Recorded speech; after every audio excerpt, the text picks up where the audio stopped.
Welcome to the Dental Journeys podcast, brought to you by White Coat Financial. Whether you're a new grad or a seasoned dentist, we're here to share stories of dentists from across Canada, how they got to where they are today, and the strategies that helped them along the way. Plus, we bring in experts from outside of the dental world to share insights on the business and financial side of dentistry, helping you thrive beyond the clinic. On today's episode, we're joined by Dr. Mark Warawa, a dentist based out of Spruce Grove, Alberta. In our conversation, Dr. Mark discusses the practical realities of moving internationally for dentistry and then adapting to the different clinical environment once you're back in Canada. We also talked about his strategic decision behind joining a DSO and getting involved in clinic partnership. And lastly, we did a deep dive into the value and the challenges of leveraging social media to enhance professional visibility and potentially even improve patient engagement. So without further ado, let's dive into today's episode. Tell me about where you grew up and, more importantly, why you decided to go into dentistry. Cool. Yeah, I grew up in Alberta. Born and raised in St. Albert, Alberta. So kind of a smaller city suburb outside of Edmonton. Typical Alberta boy, played hockey my whole life. And about high school is when I started to really realize I enjoyed academics. I kind of was veering away from like sports. I wasn't that good at them. Okay. So I was like, I knew I wanted to go healthcare in high school. I thought I wanted to be, a real doctor. And then I got to college and started to meet dentists, doctors, and talk to people. I have cousins who was an endo, cousins who was a perio. And they were like, man, just be a dentist. Like it's a good job.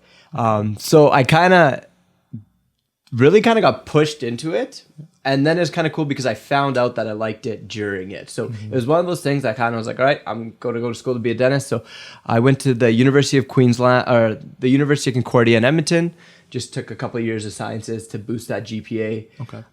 Applied to Alberta, applied to Brisbane, or applied to Australia.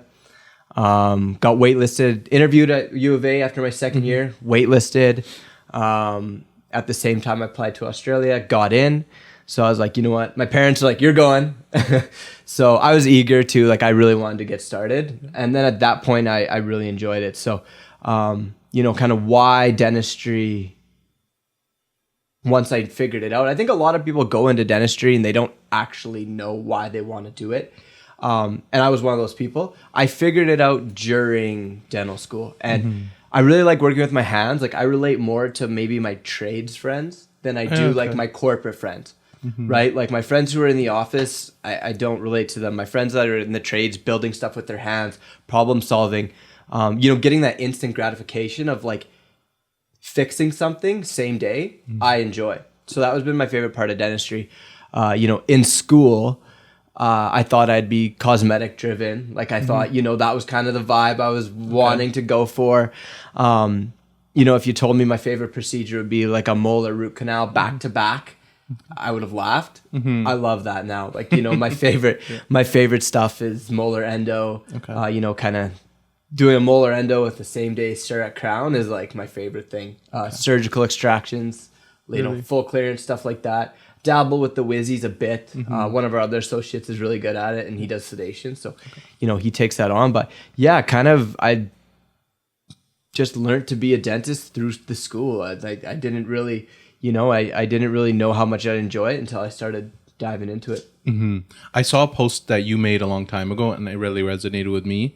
I'm going to butcher the words, but you said something about how passion is earned. And I always say that to everyone. I was never passionate about financial planning. It's because I've spent literally my entire young adult life learning this thing. That's cool. And the longer you spend time in something, the more passionate you become about it. It sounds like this the exact same thing, because you kind of went into dental school because people around you were like, hey dude, just go do it. Yeah. It's a good job. But now you love it. 100%. That's because you spend so much time in it. 100%. And I think that I agree with that totally. Passion's earned and the motivation is earned. You don't get it when you first start, especially in school when a lot of it is maybe not the most fun. So that's kind of how my career has worked out. And I find the more I'm going into it, the better it's been. Taking courses, building the team. That's something in school that I really wasn't taught or didn't realize how big of a job that was. But I enjoy that just as much as the clinical dentistry now. I kind of laugh. I tell my team, when I sit down to do a procedure, that's like the easiest part of my day. Yeah. And it's that's where I get that passion, and that's where I get that flow state. The more challenging parts of my day, or the stuff that I guess I'm learning and adapting to, is managing patients, managing the team, managing lifestyle. So that's exactly how I feel. I think that's the case. Like, I use a lot of sports analogies. Yeah. And I always tell people, if you look at someone like LeBron James or Michael Jordan or Kobe Bryant or whatever sport you want to look at, Cristiano Ronaldo, Lionel Messi. I was a Brady fan. Okay, Tom Brady. I'm sure his life on the football field is the simplest it ever gets. Because he's like, I know this. I know how to do this. I've trained for it so long. And it's almost black and white. I know with dentistry, when you look at a case, it's never black and white. There's always gray area. No, but you feel like it's black and white because you're like, I know how to do this. It's the team. It's the running, the staff, the client complaints, Google reviews. All that stuff is the complex stuff. And there's never a treatment. Quality of treatments. And then you tack on life, marriage, eventually children, investing, buying real estate, whatever it is. That's the stuff that gets complicated, and you're like, okay, I can't handle this. And that is, in my opinion, the hardest part about being a clinic owner eventually is the outside of the chair. It's like when I leave the operatory, that's the hard stuff that actually is difficult to do. I would agree. And I think, even I've learned that early in my career, that's something, luckily, like, I feel really lucky and grateful I have the opportunity I'm in now. I'm getting exposed to that. I always tell my buddies from dental school, we're on chats and group messages. I always say, like, don't delay anything. Take that course, do this case. Don't play scared. Like, you went to dental school, you learned it all, go do the dentistry, partner in a clinic, do whatever you can to keep moving forward. You don't want to be in the position of just waking up, going to drill, coming home. I think that is where you don't see where life just isn't enjoyable. It's, the people that complain about being a dentist and not enjoying it, I think that's the trap they fall into versus really diving into every other aspect of dentistry. 100%. We want progress, right? That's what every human wants over time. Of course, yeah. I guess you finished school in Australia. Yeah. You came back home. What was that process like of first landing an associateship? How did you go about it? Did you just kind of go online, look for job listings and like where clinics were hiring? Or did you know someone? So what was that process like? And then when you first started, what types of treatments were you actually doing initially? Cool. Yeah. When I came home, I knew basically my dentist growing up. Put me in contact with another dentist in our city. And we just went for dinner and felt each other out, and basically offered me a position. So I went back to school for 6 more months, came back and wrote the boards, passed them. I thought that was very easy. From transitioning from Australia to Canada, I thought was easy. The program was really good in Australia, got lots of hands-on training, and I was ready for the boards. So that aspect of it was, straightforward.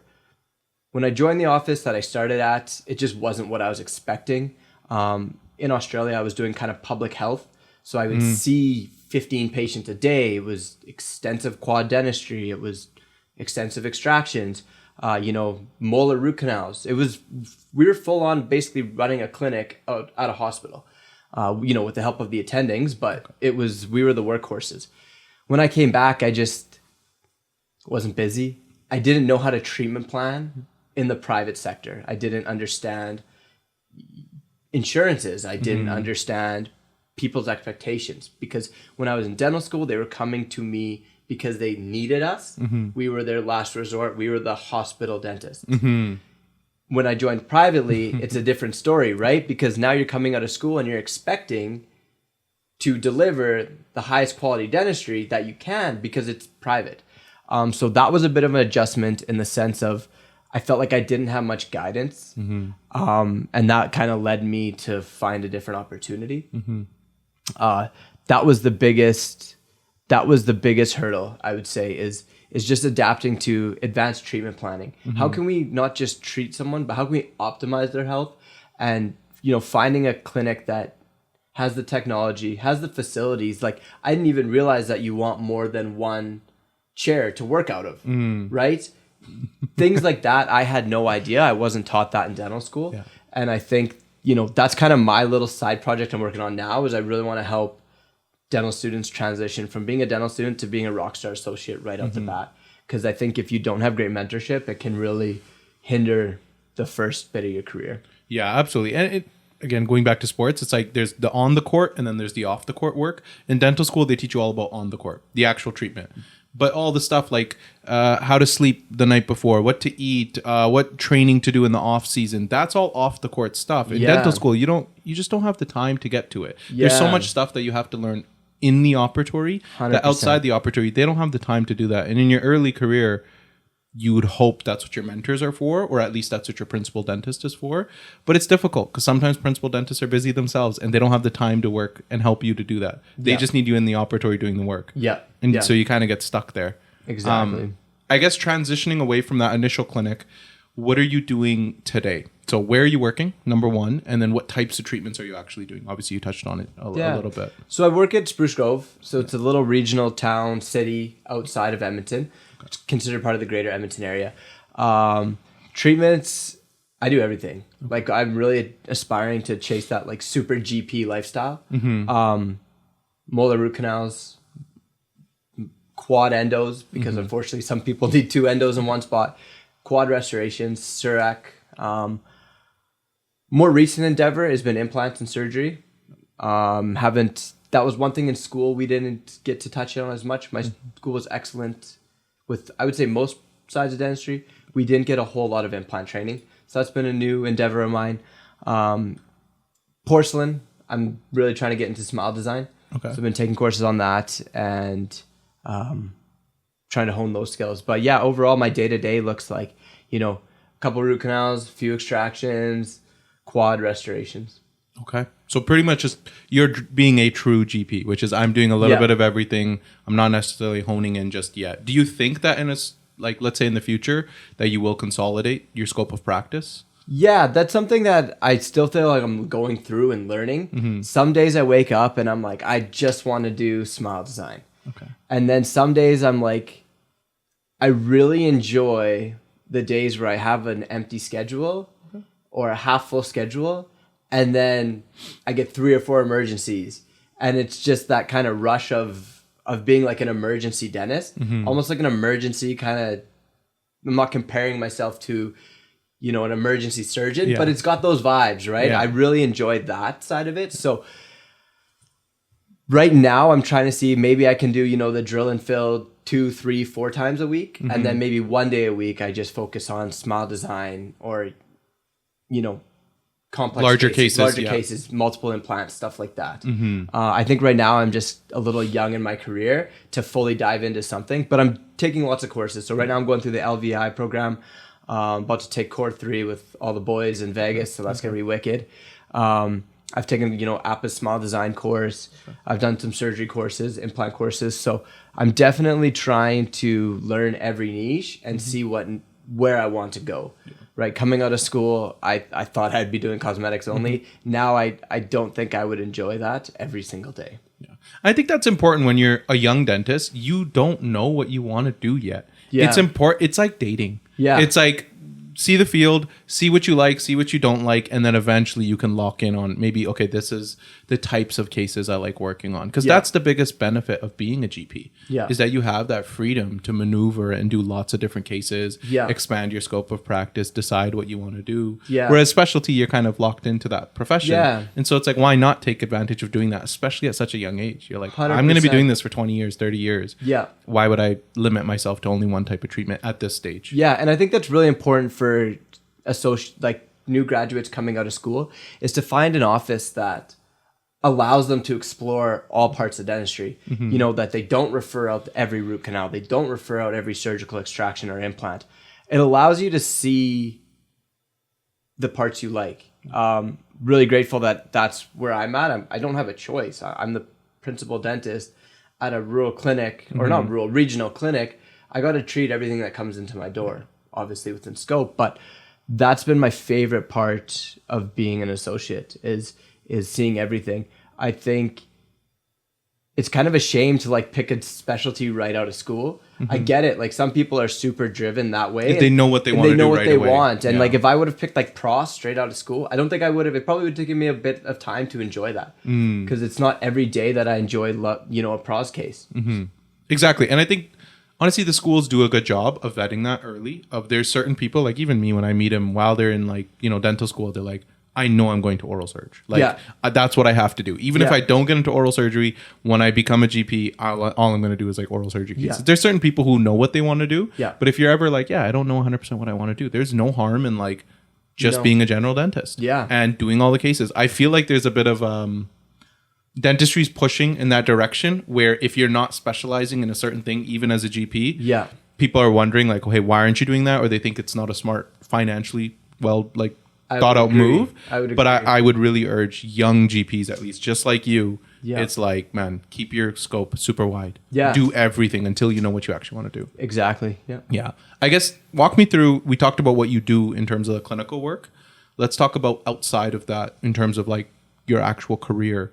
Where do you see your career going at this stage? Because now, like you said, you're pretty much the principal dentist or the main dentist at a regional clinic. Yeah. Where do you see the future going? Do you see yourself owning these clinics in the future, starting your own? What's the next step for you? Yeah. So right now, I'm a partner in 2 clinics. Okay. So I'm the principal dentist at the one I work at, partnered in. Yeah. And then at the Calgary location, my buddy is the associate there and kind of the principal there.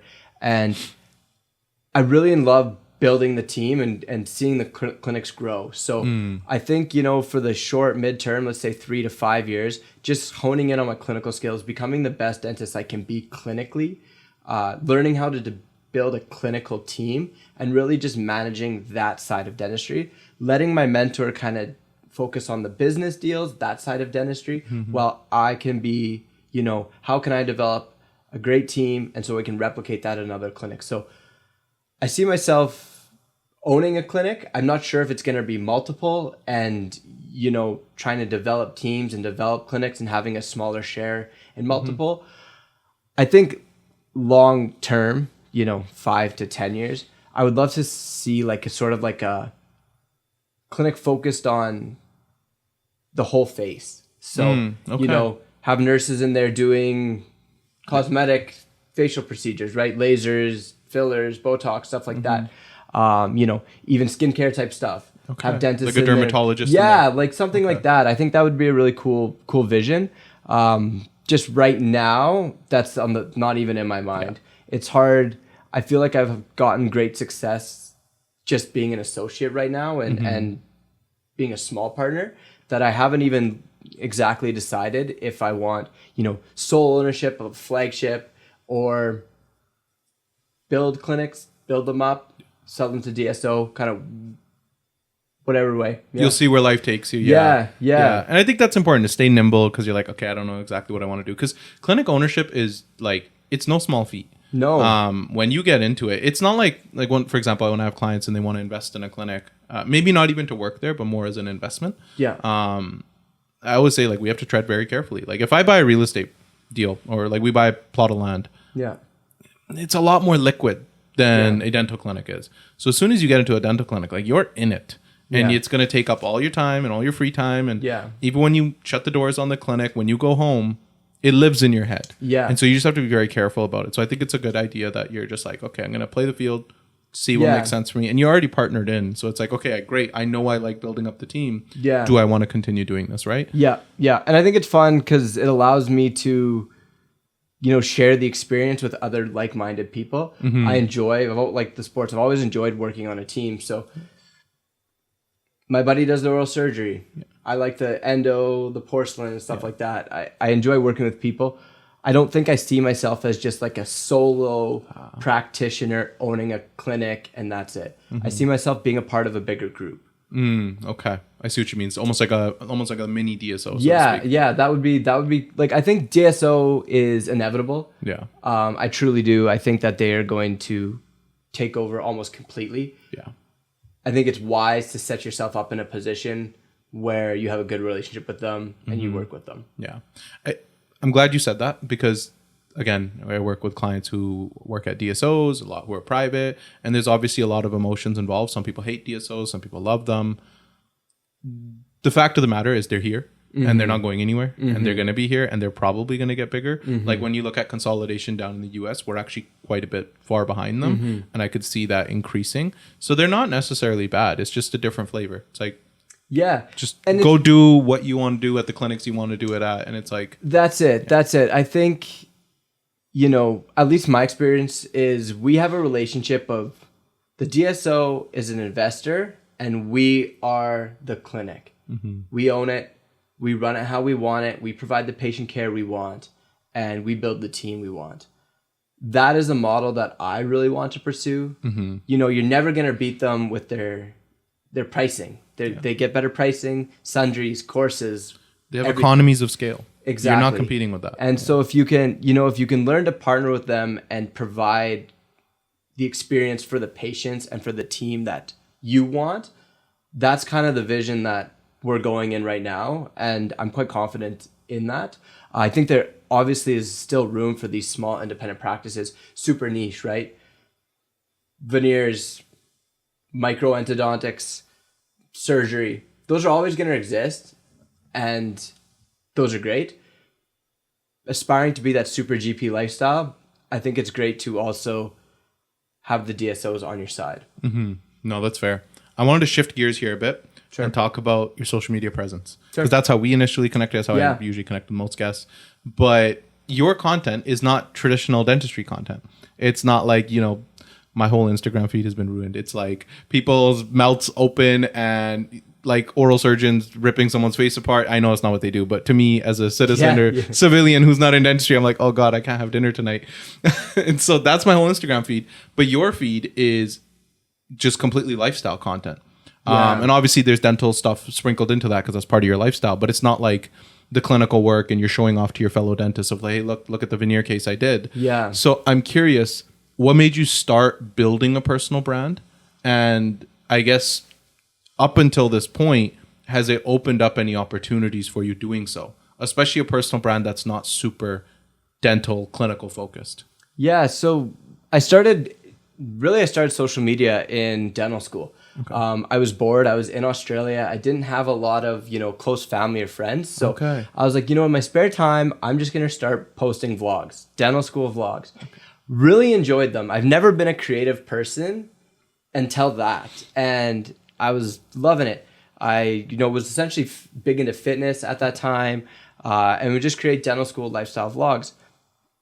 As I kind of went through dental school, I realized I enjoyed creating the stuff outside of the chair. It was fun to sprinkle that in the content, and it was fun to, you know, film myself, the procedures I was doing, but wasn't appealed to showing my dental work to other dentists. That wasn't the side of social media I enjoyed. I enjoyed doing lifestyle stuff. Because that's what you see on social media. Like my whole feed, like I was saying, is the clinical work that other dentists are showing to other dentists, if that makes sense. Yeah. And so it's a lot of like case and like it'll be radiographs and like things like that. And I'm looking at him like, I don't know what this is. You were the first one who had that personal stuff. Yeah. And it's just, I just always wanted to kind of pursue the lifestyle creator version of the dental, you know, the dental social media. So with that, I have had awesome opportunities. You know, when I was in Australia, I got to work really closely with Gymshark. They were expanding in Australia, and they, in the brief that they first sent me, is like, we're looking for professionals because we have like the young kid gym rat. How do we sell our like cheap clothes to like an upper scale person? Interesting. That's cool. And they were like, you know, we want you to advise us on that. So that was really, really cool. That was such a fun project. Like we had a few of them where we just got to, you know, how can we get dentists, doctors, lawyers, financial advisors wearing Gymshark and not just kids? So that was a really good opportunity. I'd say that was kind of my biggest one outside of dentistry.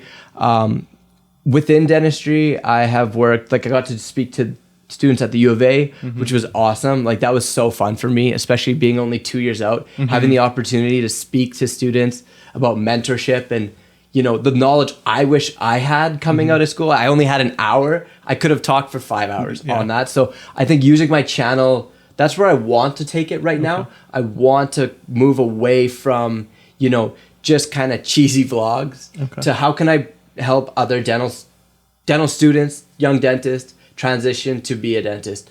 Long term with the social media, I'm not worried about getting patients from it, like we discussed.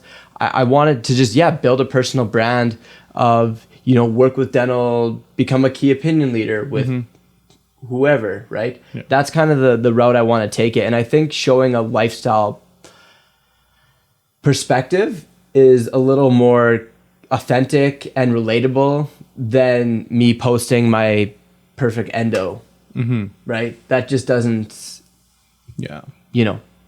I think it comes down to what you're looking to get out of it, because a lot of my clients will post, and frankly, it's a lot of specialists who will post like, look, this case was referred to me, this is how I treated it, and like it's great because like that makes a lot of sense in the traditional world, and I actually think it's probably the way to go. I feel like all my clients should be making content about their clinical work, because patients don't look at that and go, oh, look, this guy's perfect endo case, like you said. We don't know what that actually means as civilians. We're non-dentists, but to your fellow staff, or not even just your staff, like your fellow colleagues, they'll refer to you because they're like, hey, Mark was working on a case, I saw he did a good job on that one, let me refer that out. It's this personal side that I don't really see a lot of people doing, and I think what it does is it makes you human to any patients who do look at you, and it also makes you human to your colleagues. And I think it's nice to show, like, I don't think this is just my opinion, I'm thinking of this as we speak, I don't think this work that you're doing is going to lead to like a lot of like dental opportunities, but they're probably going to lead to a lot of stuff outside of dentistry, or like dentistry adjacent,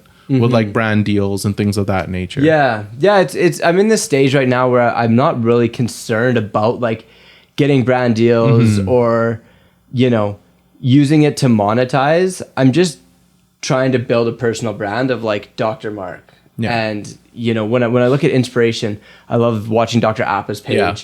He's just, it's so cool. There's so many others. There are not many others like him, and I think he does a really good job of clinical work and then lifestyle, and that's where the bridge I'm trying to get. Like, I'm trying to bridge that gap right now. It's hard being an associate running the clinic and then focusing on the content. That's why the lifestyle stuff is a little easier and more manageable. And, quite honestly, that's why I'm taking it that route. But I do definitely want to we've talked about like ways to elevate it so that I am capturing more of the dental, field, so that I can get more dental opportunities. Like, I would love to speak at courses. I'd love to speak at universities. I love to talk. I love to teach. I love to help out. And, how can I use my social media to get me there? The easiest way right now is just posting lifestyle stuff until I'm able to fully transition to more dental and more clinical stuff. No, I think it's great to have that bridge because, like you said, Appa is probably the pinnacle of this style of content. Like he's probably the GOAT when it comes to this stuff. It's awesome. And the reason he's the GOAT is it's very difficult to do. Like, sure, the clinical stuff has to be dialed in. You have to be amazing. Your peers must respect you. That's just table stakes. But then having all this other lifestyle stuff is what makes people like you, not respect you, like you as and I think that's the difference, and that's really what social media does, is it garners attention, and then you get sort of your key followers or following. No, it's giving me opportunities. Like I my wife coined this term, and I think it's really good. It bridges the gap between normal people and celebrities. So because of my social media and because of the places I've got to go or the rooms I've been in, I've gotten to talk to Appa. He knows, he was like, he saw my page. He knows who I am. His associates, I get to talk to them, DM them, call them. You know what I mean? That's a really cool aspect I get from social media, that if I didn't, if I was just posting clinical radiographs, I don't think I would have that relationship. And I think it adds that extra layer of like fun or zest, for lack of better terms, to your career, because you're like, great, the clinical side, and then that's inside the operatory, this is outside the operatory, and then like the content is like outside the dental clinic entirely. It's like, I'm not even in the dental clinic right now, I'm still making content that's leading to stuff inside the dental clinic or inside dentistry. So I think it's solid that you do that. I'm curious of how you balance, let's say, like showing your personal life and being authentic, but also knowing that you're a professional and your patients can see it. Have you had things where you're like, oh, I'm not going to share that online, or because, what if a patient sees this? Like, how do you balance the authenticity with professionalism? Yeah, that's tough, and that's something I'm learning, and that's something I'm navigating. I try to like just simple things like no popping bottles on vacation. Okay. Right? Like, which I did share. And I was like, oh, someone said, they're like, yeah, that's probably not a good look. It's very different, financial advisors popping bottles than dentists. No, I'll never do that. You'll never see that. Right? Online. But it's weird. And I've never done it. Or you see these course guru guys, like you see other people doing it. And it's you got to watch as a dentist. I think, it's just sharing things in an elevated manner. That's what I always think of when I take a photo, when I film something. I'm like, does this look, elevated? Does this look respectable? And is it gonna, offend a patient?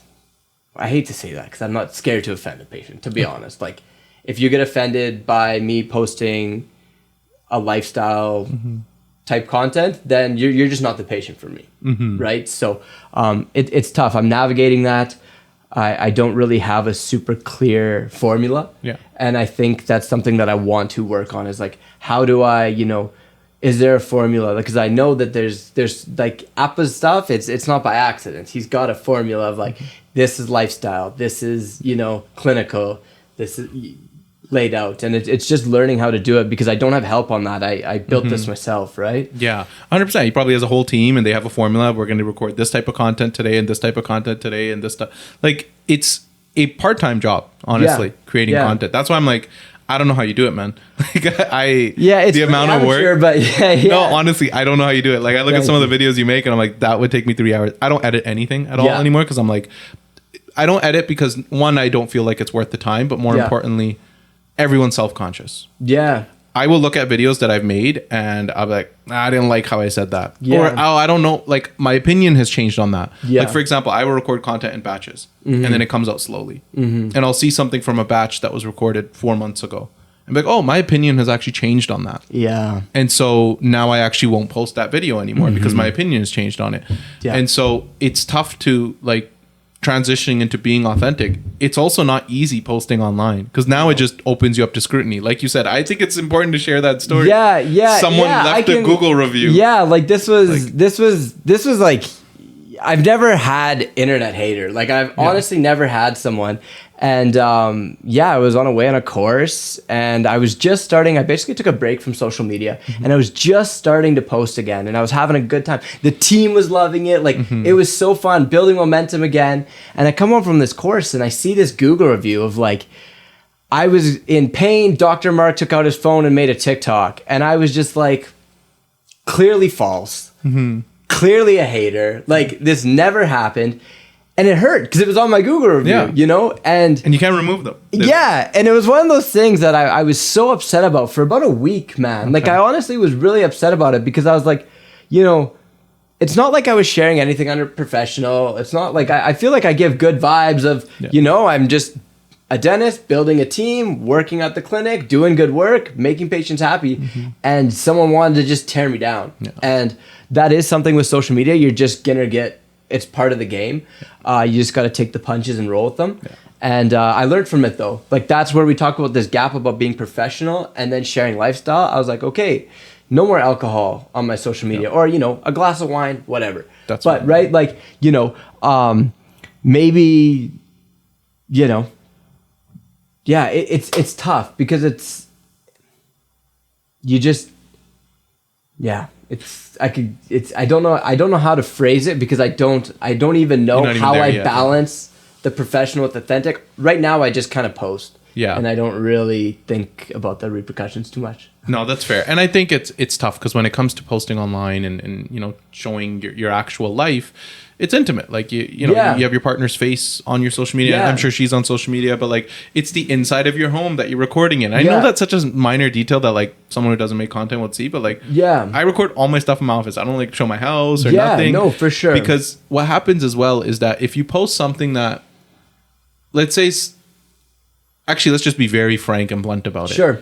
Dentists make money. They make a lot of money. I was tippy-toeing around this. Let's get into it. Let's blunt about it. Okay. Dentists make a lot of money. Yeah.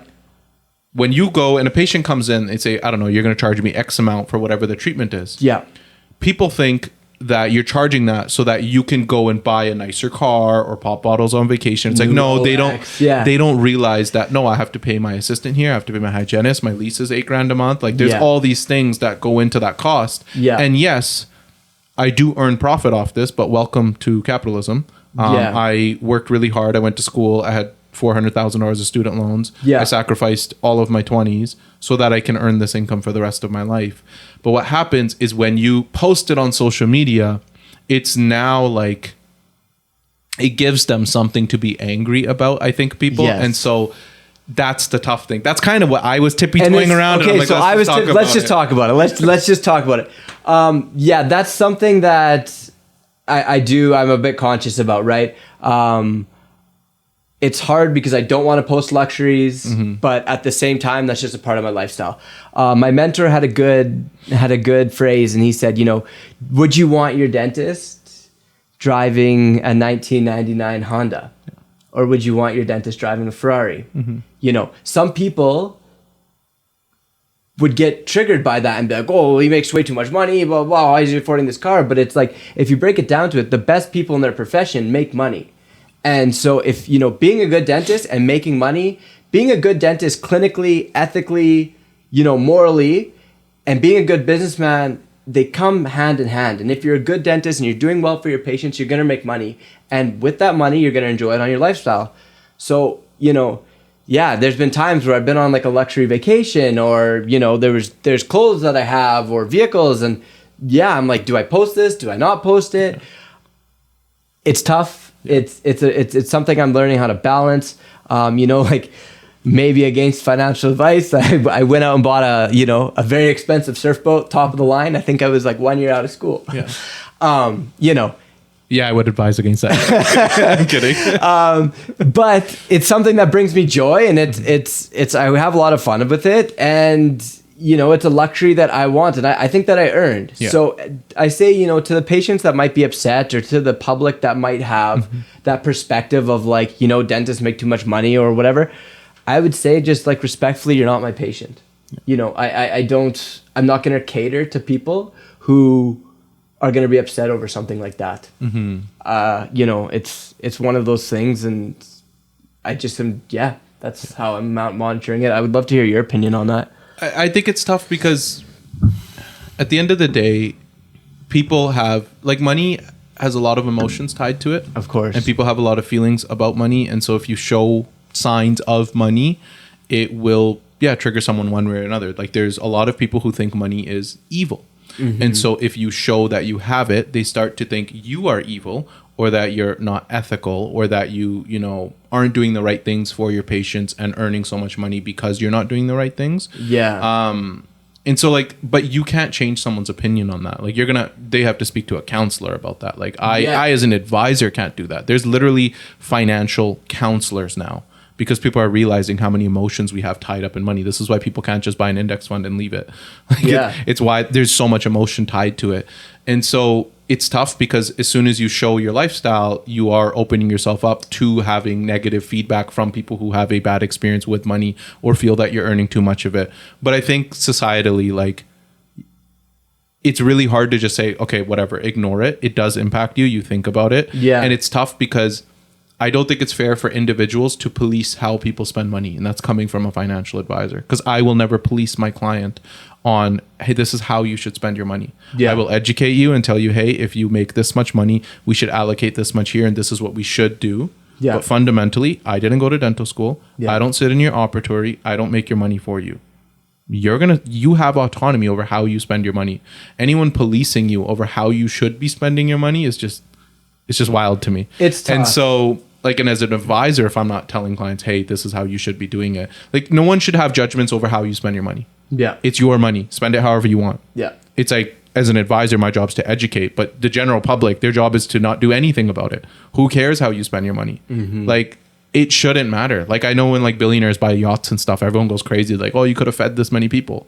It's like, yeah, he could have, but he made the money. So, like, it's his. And it's tough. Theirs. I do, it's one of those things, like, I know I wake up every day and I knew I do a lot of good. Like, I get, I do a lot of good, and I get compensated for it. And I think that there's nothing wrong with that.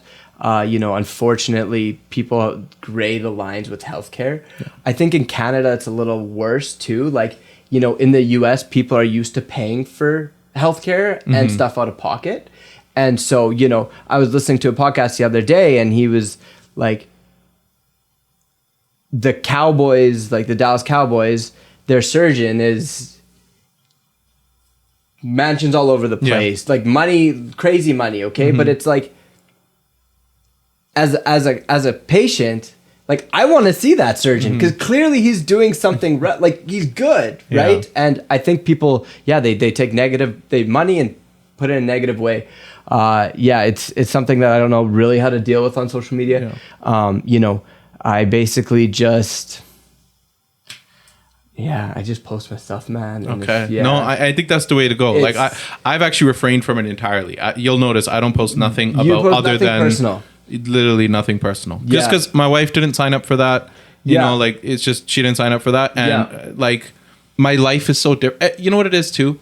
Everyone's life is so different. Yeah. I have clients who make insane amounts of incomes and like they do so well, they're amazing at their craft, but they don't own any luxuries because lifestyle wise they just decided they don't want to do that. And I like, to each their own. I think that's fine. I'm very similar like that. I don't have anything fancy and nothing like that, but that's not because I think it's not good to own those things. I just can't. Like my clients joke with me all the time. Like they're like, should we go buy Rolexes this week? And they're like, G's never gonna come. He's not gonna buy one with us. And like they'll just poke fun at me because they know I can't bring myself to even spend the money on it because I'm like, oh, but that'd cover like my grandma's nursing bill for 2 months or like, like that just, there's guilt associated with it, which is my money issue. I have like a lot of guilt associated with money. I think that's something I got very lucky. I grew up, my dad's a police officer. Yeah. My mom was like an in-house accountant, and we always had good money. Like we always, not good. Like we always had okay. We never had to. You're comfortable. Yeah, we never had to worry about anything. But my mom was always like, when you have some money, enjoy it. Like, we lost my grandma at a very young age, and like they vacationed and they spent a lot of time and they did fun things when we were young. We lost her. I'm like, what would my grandpa have saved that money for now? Yeah. My grandma's dead. Yeah. He's like, we don't have the same amount of funds. So for me, it's like, I call my brother up, hey man, you want to go buy a Rolex? Like we do that stuff because, as you should. You worked hard. You went to dental school. You did the work. And so now you should be able to spend your money however you want. Unfortunately, you just don't get to do it free of judgment. Of course. That's the tough part about dentistry. And I think I'm glad that we've even had this conversation because I talk to about like my clients about this all the time. They're like, hey, like I wanted to go get a nicer car, but like my uncle's going to judge me if I do it. And like, there's like that kind of stuff. Yeah. I have these conversations with clients and like, I wanted to do this, but I can't post it or I can't talk about it. And so I'm like, that's fine. Like I don't think that'll ever go away.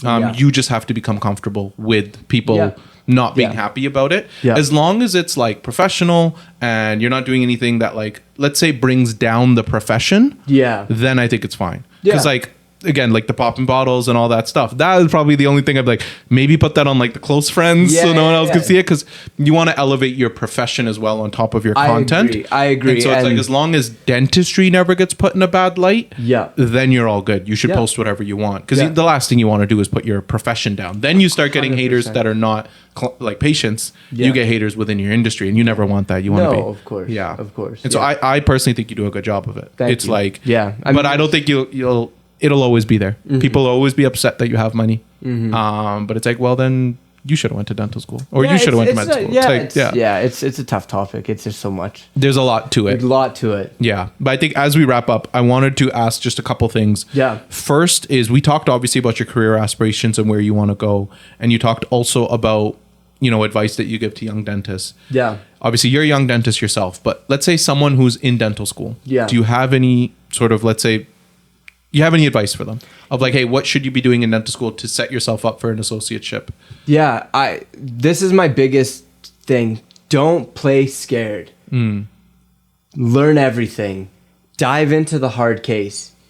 Ask for help at school. Go spend time with mentors. Build a network. Go shadow at clinics. Really just immerse yourself into it. Pick, a few things that you think you might be good at and really dive into them. Try to get good at them so that when you come out, you are an attractive associate for the market. Take courses, right? I know they cost money, but you know, it's a great investment. Great investment. Yeah. Don't be too scared. Like, don't be afraid to pick a clinic that might not look super pretty, but has an awesome patient flow or awesome patient place and an awesome mentor. You know, coming out of school is scary because you got a lot to school to pay for. You're expected to be like a dentist now. Put yourself in a position where you can win. And I think finding a great clinic and a great mentor, not being too shy to, you know, treatment plan, do good dentistry, and take courses are kind of my those are my 3 big ones. Okay. And then I guess last question is, in your career so far, what has been the best part of it? And then what has been the not so great part of it? Yeah. Good question. So let's start with the not so great. Coming out of school, I felt really lost. I didn't think I enjoyed it, and I gained weight. I would like go to bed early. I wouldn't want to wake up, and it was simply because I wasn't doing dentistry. I came out of school and I didn't get that hands-on, jump out of the gate that I thought I would. That was a tough time for me. Luckily, I got pulled out of that. Pulled myself out of it, had help. My wife, my mentor, we all pulled me out of that. And the best part about it is now just showing up every day, doing good work, building the team, and growing as a clinician. Mm-hmm. Fair enough. And then best part? Best part, yeah. That's the best part, man. Waking up every single day, knowing that I'm going to serve my patients well, learning to be better at every procedure. Like, the best part of it is the experience. I truly enjoy waking up, going to work, building the team, growing the clinic, learning new tech, doing new procedures. Like, my favorite part is not one specific thing. It's all encompassing of just chasing to be the best dentist I can be. It sounds like you're loving the process. Yeah, which is the healthiest place to be. Yeah, it is. If I had to pick like a highlight, like a best like event, probably going through the LVI program with my mentor and my team when we go to Vegas. Okay. Like, it's awesome, man. Like, we stay at the nicest hotels. We take the team to the best restaurants. Like, that's so fun. Yeah. But that's very materialistic side of it. But it's also the team, everyone enjoying an elevated experience. It's the process of building it and building the culture. That's truly what I enjoy the most. Yeah. Like I said, the chair side of dentistry is 20-30% of my day, and getting excellent at that is my main goal right now. But I really enjoy the other 70% of the team, the clinic, the lifestyle, all that sort of stuff. No, I think that's a perfect place to wrap it up. And cool. You got to head to the clinic. I got to hop on a flight. Yeah. Awesome, buddy. So I appreciate you taking the time. Wicked. Thank you so much. We'll do it again. Yeah, absolutely. And there you have it, another episode of the Dental Journeys podcast. If you'd like to connect with Dr. Mark, I've included his social media as well as his email in the description below. The content presented in this podcast is for informational purposes only, and it should not be considered personalized financial, investment, tax, legal, dental, or any other professional advice. Opinions expressed by the hosts or the guests are personal, and they do not represent the views of any affiliated organizations, employers, or professional bodies. Listeners are encouraged to consult directly with qualified professionals regarding their specific circumstances. Neither the host or any guests assume liability for decisions made by listeners based solely on the content discussed in this episode. Always seek the advice of your own licensed professionals before making any individual, financial, healthcare, or professional decisions.